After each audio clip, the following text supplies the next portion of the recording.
We could make a pretty good case that the biggest mistake people make when it comes to viewing Jesus of Nazareth is to consider him in a vacuum. Those who read the New Testament will often have read the Hebrew Bible, erroneously referred to as the Old Testament. Trouble is, the Hebrew Bible takes us down to the return from Babylonian captivity in the late 500s and early 400s BCE. Suddenly, along comes Jesus in the days of King Herod the Great. Who was he? Where did he come from? It's as though 4 or 5 centuries have just gone missing. And under those circumstances, do we think we're going to understand anything at all about Jesus? Well, it's time for a brief but intensive review of the missing centuries.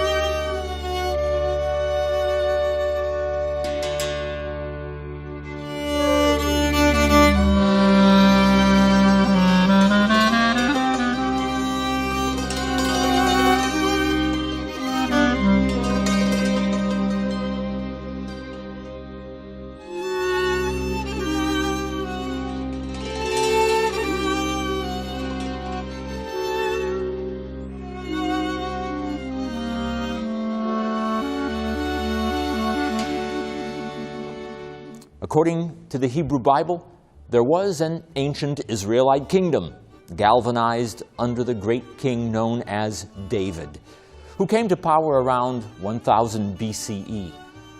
After the rule of his so-called wise son Solomon, the kingdom fractured in two. 10 of the 12 Israelite tribes pulled away to the north. The remaining 2, Benjamin and Judah, held sway in the south. A series of kings from rival dynasties, some good and many not so good, populated the next few centuries. In 722 BCE, the northern kingdom was swallowed up by the armies of Assyria. Taken away into captivity, they just vanished, becoming the 10 lost tribes of Israel. Benjamin and Judah, with Jerusalem as their capital, held on in the south for another century and a half. But in 586 BCE, they were also conquered by King Nebuchadnezzar of Babylon. Jerusalem and the great Temple of Solomon were destroyed, and the people were taken into Babylonian captivity, where they languished for the next 70 years. But Babylon quickly collapsed, and a new king, Cyrus of Persia, issued a historic edict allowing the people of Judah, now known as Jews, to return to their ancient land. Though still under the suzerainty of Persia, they planted a colony in Jerusalem. They rebuilt their temple, dedicating it in the year 515 BCE. They no longer had a king, but they had a high priest who ruled the temple and was the de facto ruler of all the people. Judaism as a religion was the organizing principle, with the Torah, the 5 books of Moses, and the temple as its beating heart. Idolatry was banished, supplanted by fierce monotheism. As long as the people were granted cultural, religious autonomy, they were pleased to maintain fidelity to the Persian Empire. But late in the 4th century BCE, yet a new power arose in the West. A charismatic leader whose father was Philip of Macedon raised an invincible army and systematically dismembered the Persian Empire. History calls him Alexander the Great. Rampaging across Asia Minor, he turned his gaze south and toward Egypt. Nestled along the Mediterranean, the little colony of Judea stood in his way. Alexander conquered it with barely an afterthought. Most importantly for the Israelites, he respected their traditions, their customs, and their faith. But a great sea change had taken place. Up until now, the Israelites had always lived under the sway of empires and cultures of the East. Now, for the first time, they were exposed to the vibrant, young culture of the West. In time, this would change everything. For his part, Alexander left his Jewish subjects alone, as long as they would remain loyal vassals. From the Greeks, the Jews learned a new discipline, a new respect, a new mental discipline, especially the value of study, which they now applied in earnest to examining every word of the Torah. Politically, they gained great respect for democratic traditions of self-government, values that Jews would preserve down to the present day. Alexander certainly did not plan to die at an early age, but his death in 323 BCE left the world in chaos. His entire empire could have fallen apart at that moment, but instead, it split in two. The northern empire was ruled by Seleucus and became known as the Seleucid dynasty, headquartered in the city that is today Damascus. The southern empire was ruled by Ptolemy and was headquartered in Alexandria in Egypt. The two generals agreed upon virtually everything except the line that divided the northern empire from the southern. That put the land of Israel smack in the middle of their disagreement. The Jews were caught in this tremendous power struggle. The story of the next 130 years would be the balancing act of the Jewish people between the two giants. For almost a perfect century, through the 300s BCE, the Ptolemies of Egypt held sway over the land of Israel. During that period, they attempted to win the Jewish people by persuasion and by Greek culture known as Hellenism. Over time, the allure of Hellenism made subtle but serious inroads into Jewish life, and that posed a new threat to the sternly monotheistic Jewish elders. But after the Battle of Banyas in 198 BCE, the Seleucids of Syria spread their control all the way to the border of Egypt. The reigning emperor, Antiochus the Great, was initially moderate toward Judea's Israelite population. But when his successor, Antiochus IV Epiphanes, came to power, the era of good feeling would abruptly end. Antiochus would use Hellenism as a kind of cultural glue to hold his empire together, and he was more than willing to impose it by force. The Seleucid monarch pressed his ambitions all the way to Alexandria, only to be rebuffed and turned around by the Romans, who were allies of the Ptolemies. Back in Jerusalem, revolt broke out in the hope that Antiochus, whose armies were in full retreat, had been killed. Unfortunately for the Jews, rumors of his death were greatly exaggerated. Returning through Judea, the Seleucid emperor not only put down the revolt, he instituted the first purely religious persecution in history. In cahoots with a radical Hellenist Jewish high priest named Menelaus, he outlaws the practice of Judaism. Scrolls of the Torah were burned. Women were crucified with their circumcised infants strung from their necks. A pagan statue was set up in the temple precincts, and a swine sacrificed on the altar, its juice being carried into the Holy of Holies and sprinkled there.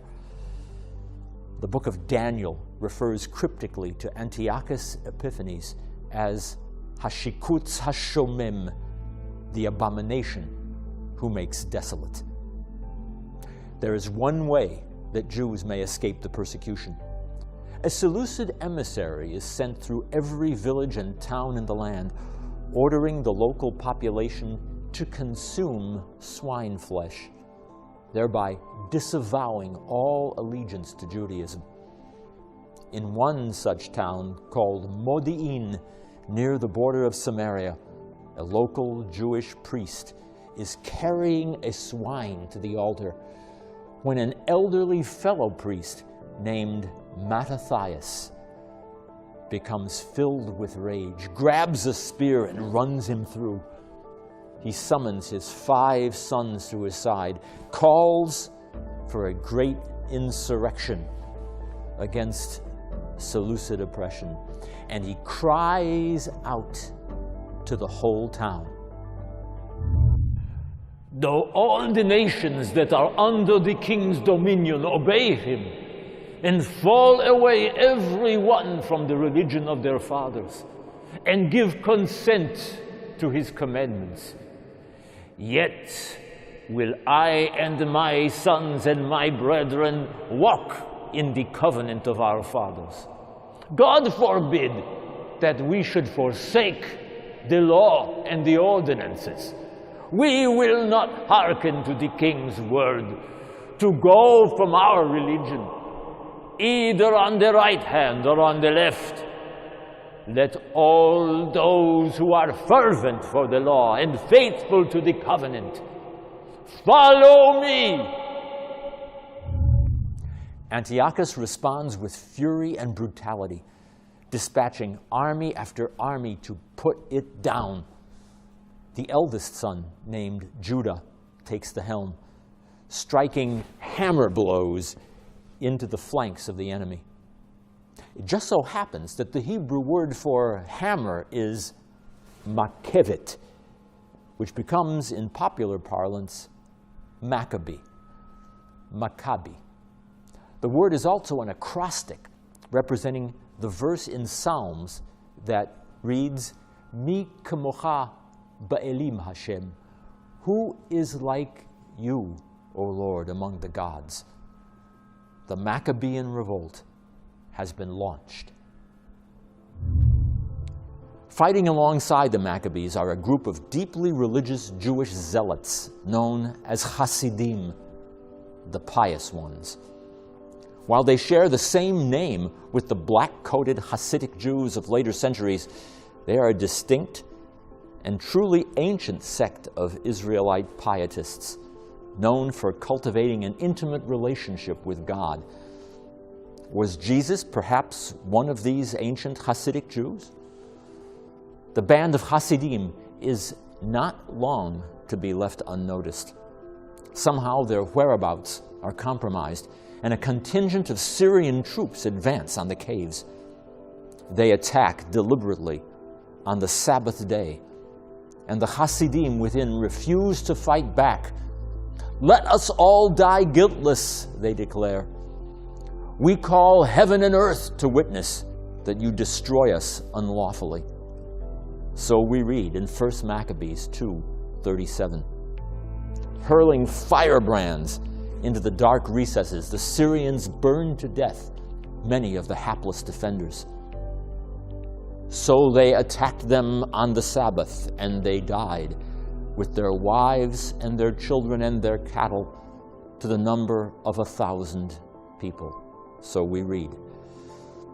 After these atrocities, the Hasidim joined the Maccabees, fighting together for the liberation of Jerusalem. The Maccabean revolt rages on from its beginning in 168 BCE until 164, when the Maccabees retake the city of Jerusalem. They find a defiled altar and a long extinguished menorah. According to one story, they find only enough oil to light the candelabra for a single day, but it miraculously burns for 8 full days until new oil can be manufactured. The temple is rededicated amidst great rejoicing in a festival known to this day as Hanukkah. But the revolt is still not over, and the Seleucids will not give in so easily. Additional generals are dispatched, more battles fought. It will take years of additional struggle before this revolutionary war can bring about a new and independent Israel.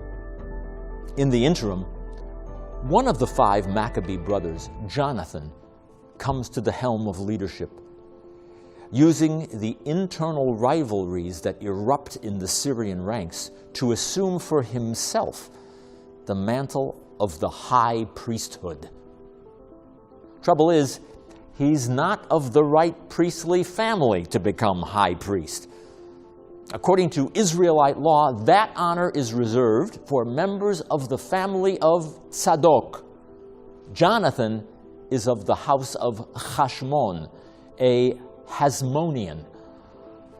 Oddly, most of his countrymen don't object and are more than willing to trade their religious principles for political security, which they are sure this war hero will bring. Only the sect of Hasidim gets it. They are not about to sacrifice principle on the altar of expediency. They consider Jonathan's usurpation of the high priesthood to be only one remove from the very real tyranny they had been fighting against. Consequently, they withdraw their support and defect from the government altogether. As for Jonathan, the great Maccabee warrior, his motives shift from purely religious, when he fought to retake Jerusalem from the Syrians, to political, as he reaches out to cement an alliance with a new and growing power to the west, Rome. But Jonathan is not destined for a long career.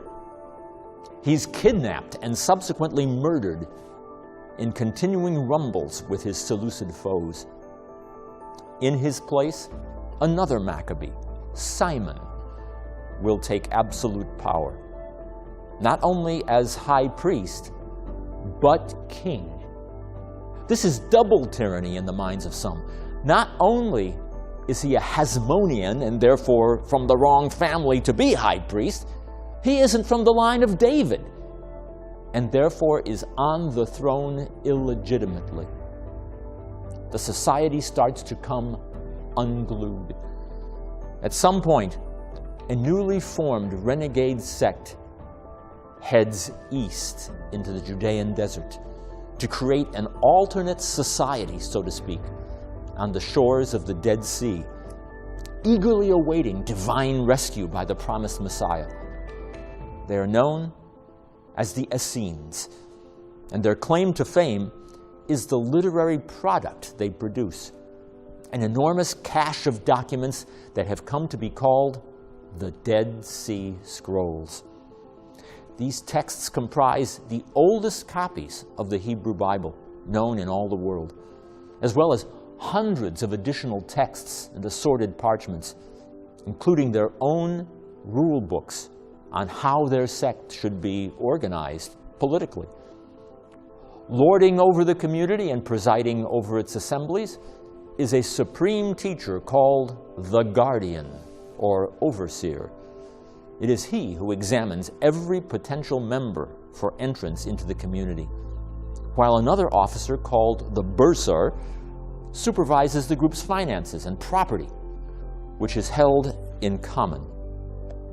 Clearly, the Judeans are faced with some growing challenges and poor choices, as the original Maccabee freedom fighters become tyrants in their own right. One Hasmonean king, Aristobulus I, conquers the northern province known as the Galilee and forcibly converts it to Judaism. A tyrannical act in the minds of some. But over time, the Galilee will become a headquarters for the most militant of Jewish zealots. When the Hasmonean king Alexander Jannaeus, Yanai in Hebrew, comes to the throne in the year 103 BCE, a new despotism comes with him. He conquers and forcibly converts to Judaism a province in the southeast known as Idumea. That act will in time produce devastating results in the form of a tyrant who will put all others to shame. For now, Yanai is met by a new grassroots movement that is crystallized in opposition. Lacking priestly pedigree, material wealth, or political power, we, like the prophets of old, represent the common people. Our authority derives solely from our level of knowledge and our scrupulous devotion to Torah precepts. We are called the Pharisees. Not surprisingly, we came into sharp conflict with Yanai over a matter of ritual observance in the temple, which the king, who, like his royal predecessors, also holds the office of high priest, was performing incorrectly. Acrimony turned to violence as we began pelting the monarch with citrons. King Yanai responded with more violence, unleashing his troops against us. A Jerusalem massacre ensued, the king's troops slaying over 6,000 people in the courtyards of the temple. The result was civil war. As we rose up in rebellion, we were going to need a little help from foreign allies, and we turned to an old nemesis, the Seleucids of Syria. The Seleucid king, Demetrius III, arrived to take on Jannaeus. They defeated him in a major battle at the northern city of Shechem, forcing him to retreat to the mountains. But then something unexpected happened. We Pharisees had a change of heart. Being smitten with the ages-old phenomenon of Jewish guilt, we returned to Yanai, who now gained the upper hand, saving his skin and his throne. Unfortunately for us, Yanai brought 800 of us to Jerusalem and crucified those 800. He had their wives and children's throats slit before their eyes as Yanai dined with his concubines. We would have to surrender our political aspirations for the time being, turning inward and cultivating small cell groups, chavurah groups, where we could develop personal piety. While some, like the Essenes, withdrew from society altogether, we created a new popular culture across the length and breadth of our land. The synagogue was our innovation, serving as a multi-purpose community center. Since the priesthood was in the hands of the Hasmoneans, in cahoots with the sect known as the Sadducees, we Pharisees declared that God gave all the people the heritage, the kingdom, the priesthood, and the holiness. We ourselves have no hierarchy, no authoritarian structure, no single leader. An inscription in Jerusalem lists the functions of the synagogue as follows: for purposes of reciting the law and studying the commandments, and the hostel, chambers, and water installations to provide for the needs of itinerants from abroad. In other words, we Pharisees were creating a society within a society. Charity and compassion flow from a network of mutually caring people, certainly not from the Hasmonean monarchy. And that is how it is meant to be. But with the death of Jannaeus and the accession of his widow, Queen Salome Alexandra, Shlom Tzion in Hebrew, peace will come between the Pharisees and the Hasmoneans. The new queen orchestrates an ingenious compromise by which one of her two sons, who has strong Pharisee leanings, is given the high priesthood, while the other, a Sadducee, is given charge of the army. Moreover, the great assembly is now reorganized, favoring the Pharisees. As a permanent legal body, it is composed of 71 members who vote on the most important civil and criminal matters and other issues of great import, such as declaring war. Meeting in the sacred precincts of the temple, it is known as the Great Sanhedrin. Across the land, every city has its own small Sanhedrin, or Sanhedrin, of 23 judges who decide all manner of local cases. Yes, it's still a monarchy, but Queen Shlomtzion, whose name means Peace of Zion, is the one Hasmonean monarch who is so revered that even today a street in downtown Jerusalem bears her name. The years 76 to 67 BCE amount to a golden decade for this war-ravaged land. Internally, the queen's political acumen has made power sharing, checks and balances, a reality in a way that would make Montesquieu proud.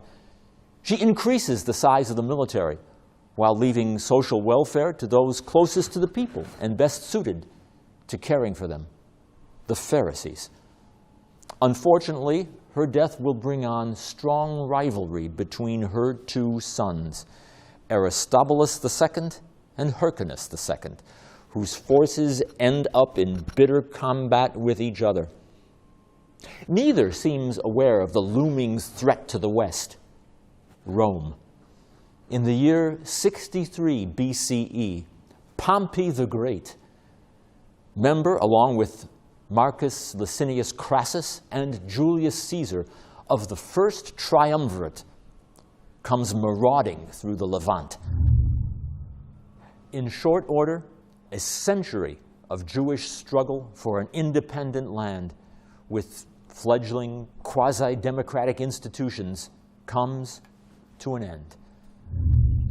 I needed, of course, to subjugate the squabbling little kingdom of Judea and take it into the Roman orbit. But I saw that the walls of Jerusalem were so firm that it would be difficult to overcome them, and that the valley before the walls was terrible, and that the temple, which was within that valley, was itself encompassed with a very strong wall, insomuch that if the city were taken, the temple would be a second place for refuge, for the enemy to retire to. Fortunately for us, Hyrcanus II still had supporters in the city. They opened a gate situated in the northwestern part of the city wall and let us in. In the end, 12,000 Jews were slaughtered, while only a few of our troops were killed. I myself entered the temple's Holy of Holies, which only the high priest was allowed to enter, and the Jews said that I had desecrated it. I did not remove anything, neither its treasures nor any funds, and the next day I ordered the temple cleansed and its rituals resumed. I decided to confirm Hyrcanus II as high priest, but only as an obedient lackey under Roman hegemony. I then headed back to Rome, taking Aristobulus with me for a triumphal procession. A worse fate, however, will be in store for the people of the land in the years to come. For one of Hyrcanus's friends, by the name of Antipater, has a son who will finagle his way to absolute rule with the full consent of his associates in Rome. His name will ring through the ages as a symbol of loyal, though brutal, tyranny. Herod.